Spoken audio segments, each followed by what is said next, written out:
آج کے اجلاس کے صدر عالی قدر حضرت مولانا اشفاق صاحب قاسمی دامت برکاتہم، اسٹیج پر جلوہ افروز اولو العزم شخصیات اور دور دراز علاقوں کے اندر چھوٹے چھوٹے دیہاتوں کے اندر رہ کر قوم و ملت کے ایمان و اعمال کی تحفظ کرنے والی عظیم شخصیات، مکاتب کے معلمین اور حاضرین جلسہ، دیکھیے اس ملک عزیز کے اندر ایک وقت وہ تھا یہاں کا رہنے والا پیار محبت الفت مودت کے ساتھ پرسکون زندگی جی رہا تھا، لہذا یہ پرسکون زندگی انگریز کو ہضم نہ ہوئی اور ایک ناپاک عزم کے ساتھ اس نے تجارت کے راستے سے ہمارے ملک کے اندر ایسٹ انڈیا کمپنی کے ذریعے سے داخل ہوا، اور صرف وہ داخل نہیں ہوا، جب ملک عزیز کے اندر آیا چپے چپے پہ اس نے اپنے اس کمپنی کی شاخیں برپا کی اور اس کے ذریعے سے اپنی طاقت کو مضبوط کیا، اور دھیرے دھیرے جو ملک کا پیار تھا، محبت تھی، مودت تھی، اس کے درمیان میں لوگوں کے درمیان میں مذہب کی منافرت ڈال کر کے اور ذات پات کی باتوں کو پیش کر کے ایک دوسرے کے دلوں کو توڑنے کا کام کیا، اور یہی نہیں بلکہ دھیرے دھیرے وہ اس مقام پر پہنچا کہ یہاں کے باشندگان کو، یہاں کے رہنے والوں کو اور یہاں کے پرامن زندگی بسر کرنے والے عظیم باشیوں کو ظلم و ستم کا اس نے نشانہ بنایا، یہاں تک ظلم کی انتہا پہنچی، بے قصور ملک کے رہنے والے باشندوں کو کہیں بھی اٹھا کر کے تخت دار پر لٹکا دیا جاتا تھا، اس قدر ظلم کی انتہا پہنچی کہ ٹرین اور دیگر راستوں سے سفر کرنے والوں کو ٹرینوں کے ذریعے سے دھکیل کر کے ان کو ظلم و ستم کا نشانہ بنایا جاتا تھا۔ لیکن یہ بات مسلم ہے، شروع دن سے اہل ایمان نے نہ کبھی کسی پر ظلم کیا ہے، نہ ظلم کرنے والوں کے ظلم کو برداشت کیا ہے۔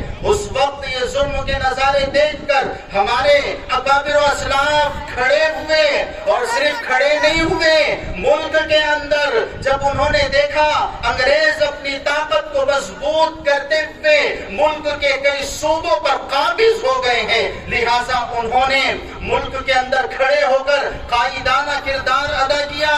اور وہ لوگ جو درس گاہوں کے اندر بیٹھ کر کے اللہ رسول کی تعلیمات دیا کرتے تھے، انہوں نے اپنی نشست گاہوں کو چھوڑ کر کے اور مسجد کے مصلوں پر کھڑے ہونے والے ائمہ نے اپنے مصلوں کو چھوڑ کر کے، خانقاہوں کو چھوڑ کر کے ملک کے چپے چپے کا سفر کیا، اور ملک کے باشندگان کو یہ احساس نہیں تھا ہمارے گلوں کے اندر غلامی کا توق ڈال دیا گیا ہے، لہٰذا یہ احساس کرایا اور چپے چپے پر ملک کے باشندگان کو جگایا، اور جگا کر کے پھر اس وقت ایک فتویٰ جاری کیا۔ کیا فتویٰ تھا؟ کہ انگریز کی غلامی اور انگریز کے ساتھ تعاون کرنا حرام ہے، لہٰذا اسی اثنا میں ہمارے ملک کے بڑے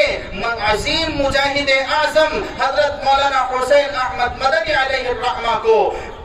جیل کے اندر ڈالنے کا فیصلہ ہوا اور عدالت کے اندر پیش کیا گیا۔ حضرت مولانا حسین احمد مدنی علیہ الرحمہ سے انگریز جج کہتا ہے، او حسین، ہم نے سنا ہے تم نے ایک فتویٰ جاری کیا ہے کہ اس وقت میں انگریز کے فوج میں بھرتی ہونا حرام ہے۔ مولانا حسین احمد مدنی کی عظمتوں کو سلام، اس ملک کے عظیم مجاہد کے الفاظ یہ تھے، او انگریز جج، دیتا کیا ہوتا ہے؟ میں ابھی کھڑے ہو کر کے اعلان کرتا ہوں کہ اس ملک کے اندر اس کی عظمت کو بچانے کے لیے انگریز کی فوج میں بھرتی ہونا حرام ہے، اور جب تک کہ حسین احمد مدنی کے دل میں قرآن ہے اور اس کے جسم میں جان ہے، حسین احمد مدنی یہ فتوے کا اعلان کرتا رہے گا۔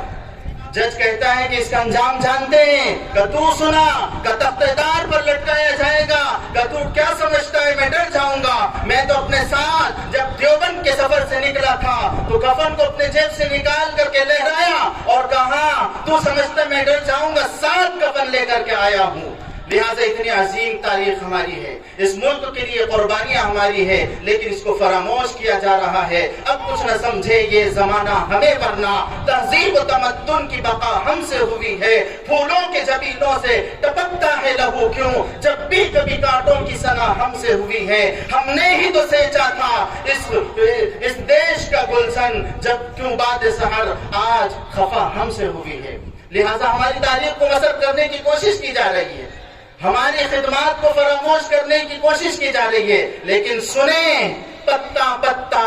بوٹا بوٹا حال ہمارا جانے ہیں، جانے نہ جانے گل ہی نہ جانے باغ تو سارا جانے ہیں۔ یہ ایسی ان کی مکاری ہیں، یہ اس کو کبھی اس دیش کے واسی قبول نہیں کر سکتے ہیں، اور ہماری تاریخ وہ تاریخ ہے جس کو کبھی مسخ نہیں کیا جا سکتا ہے۔ لہذا ایسے حال میں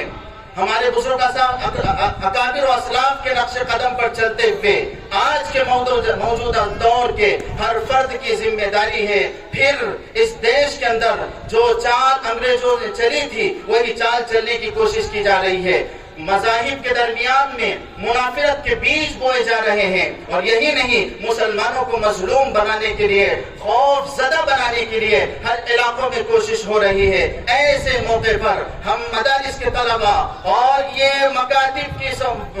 نشستگاہوں پر بیٹھ کر کے دینی خدمات انجام دینے والے یہ عظیم لوگ سنیں، ہمارے اکابر و اسلاف نے یہی منافرت کے خاتمے کے لیے، یہی دیش کو گندگی سے بچانے کے لیے اپنے جانوں کے نذرانے پیش کیے تھے، بڑی بڑی عظیم قربانیاں انہوں نے دی تھی۔ وہ تاریخ کو ہمیں پڑھ کر آج بھی جو ناپاک کوشش ہونے جا رہی ہے ہم آگے بڑھ کر کے اس کا قلع قمع کریں۔ اللہ رب العزت ہمارے اس ملک کو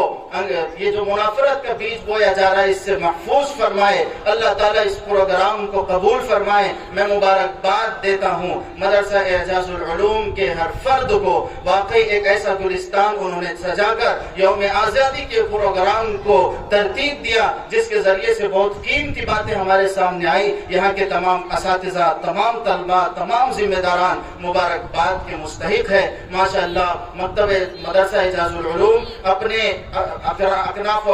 علاقوں کے اندر بہت عظیم خدمات کے لیے کھڑا ہے۔ آپ تمام آنے والوں سے ہماری مؤدبانہ گزارش و التماس ہے آپ بازو بنیں، اور جو عزم و ارادے کے ساتھ مدرسہ کھڑا ہے واقعی یہ ایسے عزم و ارادے ہیں، اگر آپ معاون بن کر کے ان کی صف میں کھڑیں گے یہ جو کچھ بھی نظارے ہمیں دیکھنے کو مل رہے انشاءاللہ العزیز یہ اٹھنے والی آندھیاں سب ختم ہوگی۔ اللہ رب العزت ہمارے جمنے جڑنے کو قبول فرمائے۔ وآخر دعوانا ان الحمد للہ رب العالمین۔